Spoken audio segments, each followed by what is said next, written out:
बिस्मिल्लाहिर्रहमानिर्रहीम। अस्सलाम वालेकुम माय डियर स्टूडेंट्स, आज हमने lecture number 3 which is isotopes and radio isotopes और चैप्टर हमारा है 21 न्यूक्लियर फिजिक्स क्लास 10 और उसमें आपके सामने आपका खादिम अंजुम मजीद ख्वाजा हाजिर खिदमत है। स्टूडेंट्स, आज हम पढ़ने की कोशिश करेंगे कि आइसोटोप्स क्या होते हैं और फिर रेडियो आइसोटोप्स क्या होते हैं, इनके बारे में पढ़ेंगे। आइसोटोप्स के हवाले से तो आई गेस अब 7th और 8th स्टैंडर्ड से आप लोग पढ़ते हुए आ रहे हैं। आइसो कहते होते हैं, आइसो कहते हैं, ग्रीक लैंग्वेज का वर्ड है, इसका मतलब होता है सेम। टोप्स का मतलब होता है प्लेस, ठीक है, ये ग्रीक लैंग्वेज में इसको कहा जाता है। सो एक्चुअली अगर हम इसको कंबाइन कर ले तो होगा सेम प्लेस के एलिमेंट्स, यानी those elements which have the same place in periodic table. आपका जो पीरियोडिक टेबल है उसमें अगर आप इन एटम्स को देखें जिनका अभी मैं जिक्र करने वाला हूं, वो एक ही जगह पर मौजूद होते हैं, तो उनको लिखने की फिर जहमत नहीं की जाती, एक ही एटम से उसको डिस्कस कर दिया जाता है। सो ये सेम प्लेस में मौजूद वाले एटम्स को आइसोटोप्स कहा जाता है। सो एक्चुअली आइसोटोप्स है क्या चीज है? आइसोटोप्स का बड़ा गहरा ताल्लुक होता है स्टूडेंट्स आपके नंबर ऑफ न्यूट्रॉन्स पे, यानी आप ये समझ लें कि इनके प्रोटॉन्स और इलेक्ट्रॉन्स की तादाद सेम होती है लेकिन न्यूट्रॉन्स डिफरेंट होते हैं। तो अगर ये याद रखिएगा, अगर प्रोटॉन की तादाद और इलेक्ट्रॉन की तादाद सेम है ना, क्योंकि जितने प्रोटॉन होते हैं इलेक्ट्रॉन होते हैं, मैंने पीछे भी लेक्चर में ये बड़ी तफसील से आप लोगों को बताया था कि जितने प्रोटॉन्स होंगे उतने ही हमारे इलेक्ट्रॉन्स होंगे किसी भी एटम में। तो आपने पीरियोडिक टेबल अगर याद हो, अपनी केमिस्ट्री में पढ़ा था, मैं इतना बड़ा तफसील में नहीं जाऊंगा, कि उसमें दो चीजें होती हैं, एक होता है रोज होते हैं और एक कॉलम्स होते हैं। जो रोज होते हैं जिनको हॉरिजॉन्टल लाइंस कहा जाता है, वो सारे टोटल नंबर ऑफ शेल्स को बताते हैं, और जो आपके कॉलम्स होते हैं वो वैलेंस शेल के बारे में बताते हैं हमारे पास, जिनको पीरियड्स या ग्रुप्स भी कहा जाता है। तो पीरियड्स, ग्रुप्स, इनका ताल्लुक होता ही इलेक्ट्रॉन के साथ है। इलेक्ट्रॉन के साथ अगर इलेक्ट्रॉन की तादाद बढ़ जाए तो पीरियड्स और ग्रुप्स चेंज हो जाते हैं, अगर इलेक्ट्रॉन की तादाद सेम हो तो पीरियड ग्रुप सेम रहते हैं। तो इसका मतलब हुआ अगर इलेक्ट्रॉन की तादाद सेम रहेगी किसी भी दो एटम्स की, अगर दो एटम्स आपके पास मौजूद हैं, इसके इलेक्ट्रॉन्स भी सेम है, इसके इलेक्ट्रॉन भी सेम है, वो पीरियोडिक टेबल में एक ही जगह पर मौजूद होंगे। तो इसी नामुनासिबत से इसका नाम सेम प्लेस रखा गया हमारे पास। बच्चों, जैसे इसकी एग्जांपल देते हैं, यानी मैं पहले तो इसकी डेफिनेशन पे आता हूं कि atoms having same atomic number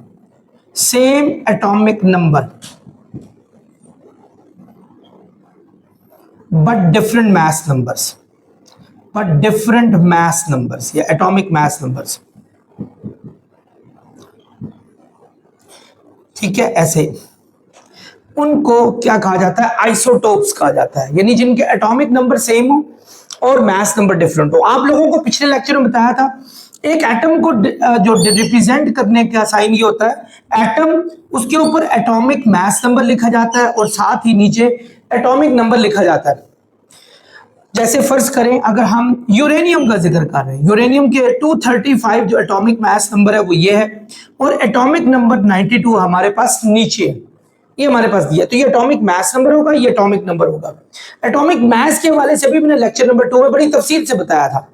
atomic mass number actually कहते होते हैं टोटल नंबर ऑफ प्रोटॉन्स और न्यूट्रॉन्स को कहा जाता है, यानी प्रोटॉन और न्यूट्रॉन कितने हैं। एक्चुअली न्यूक्लियस का जो कि जितने भी पार्टिकल होते हैं, यानी एक एटम में न्यूक्लियस के जितने पार्टिकल होते हैं, प्रोटॉन्स और न्यूट्रॉन्स, उनकी टोटल तादाद को आप एटॉमिक मास नंबर कहते हैं, और एटॉमिक नंबर कहा जाता है प्रोटॉन की तादाद को, क्योंकि ये चार्ज के हवाले से आपको बताता होता है। तो ये ऐसे है। अब देखें, यानी इसमें क्या कहा है? Same atomic number but different mass number, यानी ये वाली चीज सेम होनी चाहिए लेकिन ये वाली चीज डिफरेंट होनी चाहिए। अब अगर ये चीज सेम है कि प्रोटॉन की तादाद को बताती है, तो इसका मतलब है प्रोटॉन आपके सेम होने चाहिए। तो प्रोटॉन अगर सेम हो, प्रोटॉन्स या इलेक्ट्रॉन्स, क्योंकि जितने प्रोटॉन्स होते हैं उतने ही इलेक्ट्रॉन्स होते हैं। अगर प्रोटॉन सेम होंगे तो इलेक्ट्रॉन भी सेम होंगे। प्रोटॉन्स आपके सेम होने चाहिए, जबकि न्यूट्रॉन्स डिफरेंट होने चाहिए। न्यूट्रॉन्स एक्चुअली इन दोनों को माइनस करने से आता होता है। जैसे यूरेनियम के न्यूट्रॉन्स यहां आएंगे 235 में से 92 अगर माइनस किया जाए तो 143 आता है, तो न्यूट्रॉन हमारे पास 143। फर्ज करें यूरेनियम के आमतौर पे होते हैं 3 आइसोटोप्स। एक हमारे पास U235 है, U23492 है और U23892 है। ये 3 आइसोटोप्स होते हैं। अब देखिए आप जरा गौर से 92 92 92 यानी तीनों हमारे पास प्रोटॉन सेम है, तो प्रोटॉन सेम है तो हमारे पास इलेक्ट्रॉन्स भी सेम है। लेकिन जब हम इन दोनों को माइनस करें ताकि हमें पता चले कि न्यूट्रॉन कितने हैं, तो 235 में से 92 माइनस करेंगे तो 143 आएगा। 234 में से 92 माइनस करेंगे तो हमारे पास 142 आएगा। 238 में से 92 माइनस करेंगे तो 146 आएगा। यानी यहां न्यूट्रॉन हमारे पास कितने 143, यहां न्यूट्रॉन है हमारे पास 142 और यहां हमारे पास न्यूट्रॉन है 146। ये न्यूट्रॉन की सारी सबकी तादाद जो है हमारे पास डिफरेंट है। सो हम कह सकते हैं कि प्रोटॉन की तादाद हमारे पास क्या होनी चाहिए, सेम होनी चाहिए, जबकि न्यूट्रॉन की तादाद जो है हमारे पास वो डिफरेंट होनी चाहिए, यानी दे शुडंट बी सेम। तो ऐसे तमाम पार्टिकल्स को आइसोटोप्स कहा जाता है। इसकी सबसे अच्छी एग्जांपल हमारे पास अक्सर दी जाती है, जैसे हाइड्रोजन जो हमारा फर्स्ट पार्टिकल है पीरियोडिक टेबल में, उसके 3 आइसोटोप्स होते हैं, जिसका प्रोटियम, ड्यूट्रियम और ट्रिटियम हमारे पास दिया जाता है।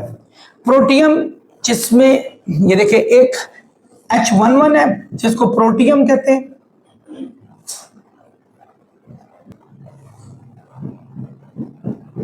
प्रोटियम, ड्यूट्रियम जो 21 वाला होता है और ट्रिटियम जो 31 वाला होता है, ट्रिटियम। ये हमारे पास 3 डिफरेंट आइसोटोप्स होते हैं हाइड्रोजन के। अब इसमें प्रोटॉन तो हमारे पास 1 है, जैसे ये, तो इलेक्ट्रॉन तो 1 होना ही है, क्योंकि जितने प्रोटॉन्स होंगे उतने इलेक्ट्रॉन्स होंगे, क्योंकि एक एटम हमेशा आपका न्यूट्रल होता है। तो उसकी वजह यही होती है कि जितने प्रोटॉन है उतने इलेक्ट्रॉन है, तो दोनों के चार्जेस सेम होने की वजह से, क्योंकि प्रोटॉन पे भी चार्ज 1.6 मल्टीप्लाई 10 टू रेज पर -19 कूलम होता है, इलेक्ट्रॉन पे -1.6 मल्टीप्लाई 10 टू रेज पर -19 कूलम होता है। तो चार्जेस हमारे पास दोनों में सेम होते हैं। लेकिन न्यूट्रॉन कहते होते हैं कि आप इसमें से ये -1 में से 1 माइनस करें तो कोई न्यूट्रॉन नहीं। यहां है, अगर इसको देखें तो प्रोटॉन हमारे पास 1 है तो इलेक्ट्रॉन भी हमारे पास 1 होगा, लेकिन जो न्यूट्रॉन है वो हमारे पास जब 2 में से 1 माइनस करेंगे 1 होगा। ट्रिटियम में आए तो प्रोटॉन तो हमारे पास 1 है, इलेक्ट्रॉन भी हमारे पास 1 है, जबकि न्यूट्रॉन इन दोनों को माइनस करने से हमारे पास 2 आ रहा है। तो ये तमाम चीजें हमें बताती हैं कि आइसोटोप्स में एक्चुअली या तो एटॉमिक नंबर सेम होता है, या प्रोटॉन और इलेक्ट्रॉन की तादाद सेम होती है, या कोई चीज अगर चेंज होती है तो वो है हमारे पास एटॉमिक मास नंबर, जिसको ए बी कहा जाता है, ये चेंज हो सकता है। सो ये देखें, ये 1 है, ये 2 है, 3, जैसे ये देखें 235, 234, 238, they are different but these are same. And due to the difference among the atomic mass number, so you got different neutrons as well. आपके पास न्यूट्रॉन्स भी डिफरेंट हो जाएंगे, 0 1 2 ये हमारे पास आ जाएगा। तो आई होप स्टूडेंट्स आपको आइसोटोप्स के हवाले से एक हल्का सा जो मैंने जायजा लिया वो समझ आ गया होगा। अब स्टूडेंट्स क्वेश्चन ये आता है, ये तो आइसोटोप्स के हवाले से तो आप पहले भी पढ़ते आए थे, रेडियो आइसोटोप्स क्या होते हैं? आइसोटोप्स तो हमने पढ़ लिया। What are radio isotopes? Radio isotopes क्या होते हैं? What are these? ये क्या चीज है, किस बला का नाम है ये? हाँ, तो ये भी आइसोटोप्स, तो ये क्या चीज है?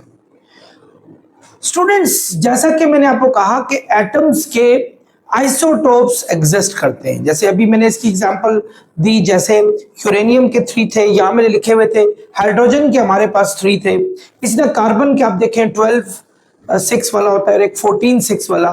6 उसमें कांस्टेंट ही है, यानी एटॉमिक नंबर सेम रहता है, लेकिन एटॉमिक नंबर जो है वो हमारे पास चेंज हो जाता है।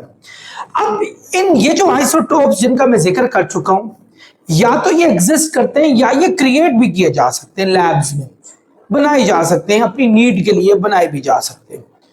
तो हम ये पीछे मेरे स्टूडेंट से रोका है, सर आपकी जो टंग स्लिप हो गई, उसमें आपने ये बताया कि एटॉमिक नंबर सेम होता है, एटॉमिक नंबर डिफरेंट होता है, एटॉमिक मास सेम होता है, जबकि एटॉमिक नंबर हमारे एटॉमिक मास डिफरेंट होता है। I am sorry students, atomic number जो है हमारे पास सेम होता है, यानी प्रोटॉन्स और इलेक्ट्रॉन्स सेम होते हैं जबकि न्यूट्रॉन्स डिफरेंट होते हैं। तो अच्छा, I was talking about radio isotopes कि कुछ आइसोटोप्स या तो आपके पास नेचुरली एग्जिस्ट कर रहे होते हैं और कुछ लैब्स में प्रिपेयर भी किए जा सकते हैं। इन तमाम जो आइसोटोप्स होते हैं स्टूडेंट्स, इनमें कुछ आइसोटोप्स ऐसे होते हैं जो स्टेबल नहीं होते। स्टेबल क्या है, मतलब फर्ज करें ये मेरा माइक लगा हुआ है, अगर मैं इधर खड़ा रहता हूं, ये माइक 1 घंटे बाद भी इसी जगह पर मौजूद रहता है, तो आप कहते हैं सर आपके पास एक स्टेबल माइक मौजूद है, ठीक है। लेकिन अगर आप देखते हैं कि मेरे हिलने से ये माइक जो है ये भी हिलना शुरू कर दे, तो इसका मतलब हुआ कि माइक स्टेबल नहीं है, ये अनस्टेबल है, और ये अपनी स्टेबिलिटी के लिए यहां से गिरेगा और जमीन पर गिरकर ये स्टेबल हो जाएगा, अपनी एक जगह पर खड़ा हो जाएगा। तो दिस इज कॉल्ड स्टेबिलिटी, यानी अगर एक चीज अपनी खासियत में मौजूद रहे, दैट इज कॉल्ड स्टेबिलिटी। सो अगर कार्बन 12 6 है हमारे पास, ये वाला, ये आपने एक जगह पर रखा हुआ है और तकरीबन 20 दिनों बाद अगर आप इसको देखते हैं कि 12 6 ही होता है, तो आप इसको कहते हैं कि ये एक स्टेबल पार्टिकल है, स्टेबल पार्टिकल है। लेकिन अगर फर्ज करो 14 6 फर्ज करो इसका एक आइसोटोप है, आपका एग्जाम्पल दे रहा हूं, मतलब they may be stable as well, example देता हूं। सो अगर ये फर्ज करें हमारा कार्बन 14 6 जो है ये ट्रांसफॉर्म हो जाए किसी और पार्टिकल में कुछ दिनों बाद, यानी इसमें से रेडिएशन निकलनी शुरू हो जाए, जिसके बारे में इंशाल्लाह नेक्स्ट टॉपिक हमारे पास मौजूद भी है, उसकी रीजन भी बताऊंगा कि ये रेडिएशन क्यों निकालते हैं, ऐसा क्या रीजन होती है। आमतौर पर इनकी मेन रीजन होती है स्टेबिलिटी, ये अपने को ये स्टेबल नहीं है अगर पार्टिकल, सो ये अपनी खासियत में मौजूद नहीं रहेगा, ये क्या होगा, ये रेडिएशन निकालेगा डिफरेंट किस्म की और अपने आप को स्टेबल करने की कोशिश करेगा। तो ये जो इस पार्टिकल को कहते होते हैं फिर अनस्टेबल पार्टिकल, ठीक है। तो ऐसे अनस्टेबल पार्टिकल जो अपनी स्टेबिलिटी में आने के लिए रेडिएशन को खारिज करें, उनको रेडियो एक्टिव वेव्स निकालें। ये 3 किस्म की वेव्स होती हैं, अल्फा बीटा गामा, ये भी हमारा नेक्स्ट टॉपिक है इंशाल्लाह। तो इन पार्टिकल को रेडियो आइसोटोप्स कहा जाता है। So these are actually those particles who emit radiation in order to transform themselves from unstable to stable, यानी अपने आप को अनस्टेबल से स्टेबल की तरफ ले जाने के लिए ये रेडिएशन को निकालते हैं। सो इनको कहा जाता है हमारे पास अनस्टेबल पार्टिकल और इनको रेडियो आइसोटोप्स भी कहा जाता है। तो ऐसे रेडियो आइसोटोप्स होते हैं हमारे पास, बहुत बड़ी तादाद में रेडियो आइसोटोप्स मौजूद हैं। रेडियो आइसोटोप्स तो कौन से पार्टिकल हुए, they are actually unstable particle, unstable particles and furthermore emit radiation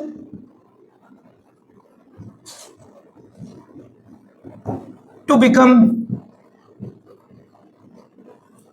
stable particle बनने के लिए ये क्या करते हैं, रेडिएशन को एमिट करते हैं, तो अपने आप को स्टेबल बनाने की कोशिश करते हैं। सो इनको कहा जाता है रेडियो आइसोटोप्स। डियर स्टूडेंट्स, किसी भी मैटर में आपके पास डिफरेंट किस्म के आइसोटोप्स की अबंडेंस भी होती है, जिसको रिलेटिव अबंडेंस भी कहा जाता है। मतलब फर्ज करें मेरे पास एग्जांपल, ये एक मेरे पास यूरेनियम का सोर्स दिया हुआ है, मैं क्या करता हूं, इसकी खोज लगाता हूं कि इसके एटम किस किस आइसोटोप्स के बने। तो मैंने आपको यूरेनियम के बारे में पहले ही बताया था, जैसे ये 3 डिफरेंट टाइप्स के हमारे पास यूरेनियम होते हैं। इनमें ज्यादातर यूरेनियम U238 होता है जो कि 99% होता है, यानी 99% इसका जो हिस्सा है वो 238 का होगा।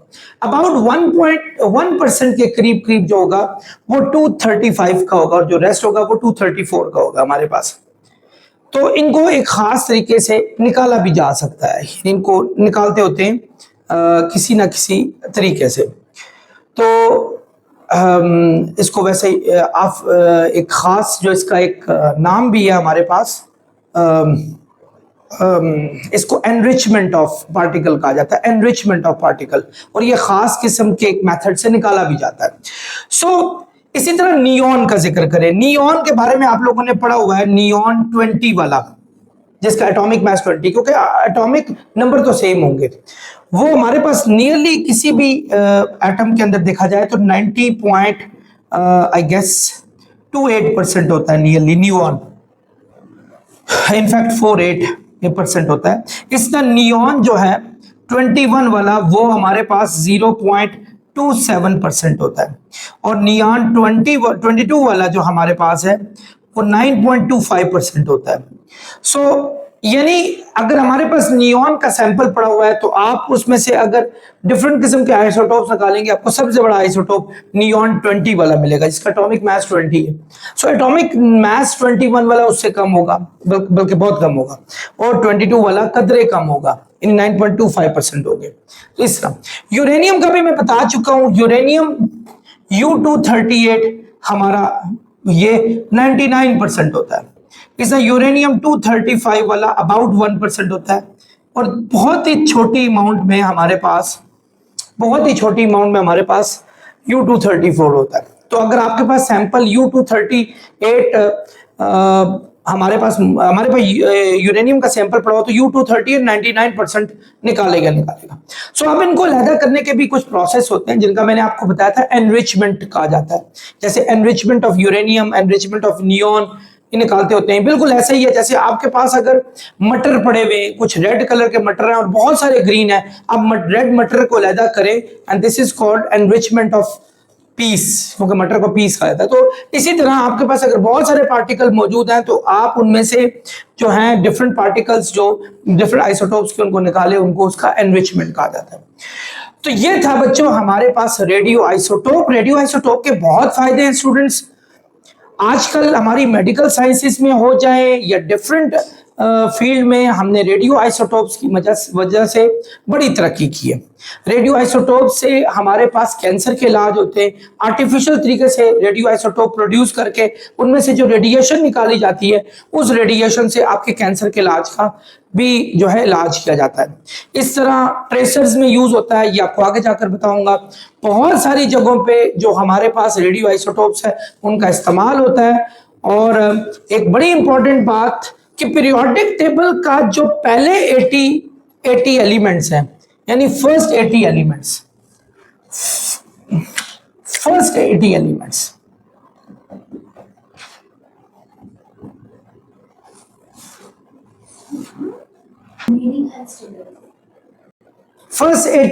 स्टूडेंट्स जो हैं हमारे पास, इनके जितने भी आइसोटोप्स हैं हमारे पास वो स्टेबल है हमारे पास। उसके वैसे ओवरऑल जो है ना टोटल ये स्टेबल है, इनके स्टेबल आइसोटोप्स हमारे पास है। जबकि टोटल जो हमारे पास एलिमेंट्स हैं जो अभी तक हमारे डिस्कवर हो चुके हैं, they are nearly around 3000 elements, 3000 elements हैं। या तो ये नेचुरली आपको मिल गए या फिर आर्टिफिशियल प्रोड्यूस किए गए 3000। और आप सुन के हैरान होंगे, ओनली 257 आर स्टेबल, और बाकी सब आपके पास अनस्टेबल फॉर्म में मौजूद है। And they keep on changing themselves from one atom to other atom. जैसे इसकी सबसे अच्छी एग्जांपल एक मैरे क्यूरे का डिस्कवर किया हुआ पार्टिकल था, वो था हमारे पास रेडियम। तो वो जब उसमें से जब रेडिएशन निकलती है वो रेडॉन गैस बन जाती है, तो वो अपनी शख्सियत को चेंज कर देता है। इसी तरह आपका ये देखें जो हमारे पास U238 वाला, ये इसमें से जब रेडिएशन निकलती है ये प्लूटोनियम बन जाता है हमारे पास। यानी एक एटम स्टेबिलिटी की तरफ बढ़ता है और अपनी खासियत को खो देता है। तो आप याद रखें ओनली 257 ऐसे जो स्टेबल फॉर्म में मौजूद है and they don't change themselves from one particle to the other particle but rest all they change from their property to the other property. एक बात याद रखें, आइसोटोप्स का बड़ा गहरा ताल्लुक होता है आपकी फिजिकल प्रॉपर्टी में। केमिकल प्रॉपर्टी में इसका कोई किरदार नहीं होता। केमिकल प्रॉपर्टी का इलेक्ट्रॉन से का ताल्लुक है। तो चूंकि इलेक्ट्रॉन्स तो हमारे होते ही सेम है, अब इलेक्ट्रॉन की तादाद हर जगह पे सेम होती है, तो इसलिए केमिकल प्रॉपर्टीज जो है ना आइसोटोप्स के चेंज होने से नहीं होती। लेकिन फिजिकल प्रॉपर्टी, फिजिकल कहते हैं मास को, तो फिजिकली जैसे जैसे आइसोटोप डिफरेंट होते हैं, यानी जैसे ये भारी आइसोटोप है, ये उससे कम भारी है, यानी ये उसके मास की अलामत को हमारे पास जाहिर करता है। स्टूडेंट्स, मैंने सोचा कि थोड़ा सा इसमें 1 मिनट की और एडिशन की जाए। आपके कहीं साइड ब्लॉक में भी मैंने देखा आइसोबार्स। आइसोबार्स क्या होते हैं? आइसोबार्स जिस तरह आइसोटोप्स था, इससे एक लफ्ज आइसोबार्स भी है। Atoms with same mass number but different atomic number, यानी जिसके मास नंबर सेम हो लेकिन एटॉमिक नंबर हमारे पास जो है वो चेंज हो। इसकी सबसे अच्छी एग्जांपल है जैसे आर्गॉन 40, इसका 40 जो है वो आप देखें गौर से कि एटॉमिक मास नंबर है, जबकि कैल्शियम आप लोगों ने देखा है उसका भी 40 है लेकिन एटॉमिक नंबर इसका 18 है। कैल्शियम का एटॉमिक नंबर हमारे पास होता है 20। सो अगर आप जब मजीद क्रिटिकल एनालिसिस करें सो आप देखें कि एटॉमिक मास नंबर इसका 40, एटॉमिक नंबर इसका जो है वो हमारे पास 18, लेकिन प्रोटॉन आपको पता है 18 होगा और इलेक्ट्रॉन भी 18 होगा, क्योंकि ये जो एटॉमिक नंबर होता है ये उसकी प्रोटॉन और इलेक्ट्रॉन दोनों की तादाद को जाहिर करता है, जबकि न्यूट्रॉन जो होगा वो इन दोनों को माइनस करने से आता है, वो 22 होंगे। अब यहां आए, एटॉमिक मास नंबर हमारे पास 40 सेम है, जबकि एटॉमिक नंबर को देखा जाए तो 20, ये देखें इससे डिफरेंट हो गया। तो प्रोटॉन भी देखें हमारे पास 20 डिफरेंट है इससे, इलेक्ट्रॉन भी 20 डिफरेंट है, न्यूट्रॉन 40 में से 20 माइनस करें 20, ये भी इससे डिफरेंट है। So atoms having same atomic mass number but different atomic number are known as isobars. इनको आइसोबार्स कहा जाता है। स्टूडेंट्स, एक और है जिसको कहते हैं isotone. Atom having same neutron number, neutron same हो बस, लेकिन बाकी प्रोटॉन्स और इलेक्ट्रॉन्स डिफरेंट हो। जैसे इसकी सबसे, यानी प्रोटॉन्स डिफरेंट हो, तो इनको कहा जाता है हमारे पास आइसोटोन। जिसकी सबसे अच्छी एग्जांपल हम यूं दें, जैसे कार्बन 14 6 है और इसके साथ नाइट्रोजन 15 7 वाला, ये गौर से देखें, एक नाइट्रोजन 14 वाला भी होता है, इसमें कार्बन 12 वाला भी एक होता है। अब जरा गौर से देखें, एटॉमिक मास इसका क्या है बच्चों 14, जबकि इसका 15 है, दोनों डिफरेंट है। एटॉमिक नंबर भी डिफरेंट है, ये 6 है, ये हमारे पास 7 है। तो फिर अगर एटॉमिक नंबर डिफरेंट है तो प्रोटॉन और इलेक्ट्रॉन भी डिफरेंट होगा, वही जी के इक्वल होगा। और आखिरी हमारे पास जब हम न्यूट्रॉन फाइंड करेंगे तो हमें 14 में से 6 माइनस करना पड़ेगा, 8 आएगा, लेकिन 15 में से 7 माइनस करेंगे 8 आएगा, तो ये चीज सेम हमारे पास आ। सो ऐसे एटम्स को हम कहते होते हैं आइसोटोन, यानी atoms having same neutrons but different protons are known as isotone. आप एक नजर इसको देख सकते हैं। सो बच्चों, इसके साथ ही मेरे ख्याल है मैंने ये सारा टॉपिक पढ़ा दिया, इसमें कुछ भी नहीं रहा। नेक्स्ट टॉपिक तक आप लोगों से इजाजत चाहूंगा। अपना बहुत ख्याल रखिएगा। अस्सलाम वालेकुम।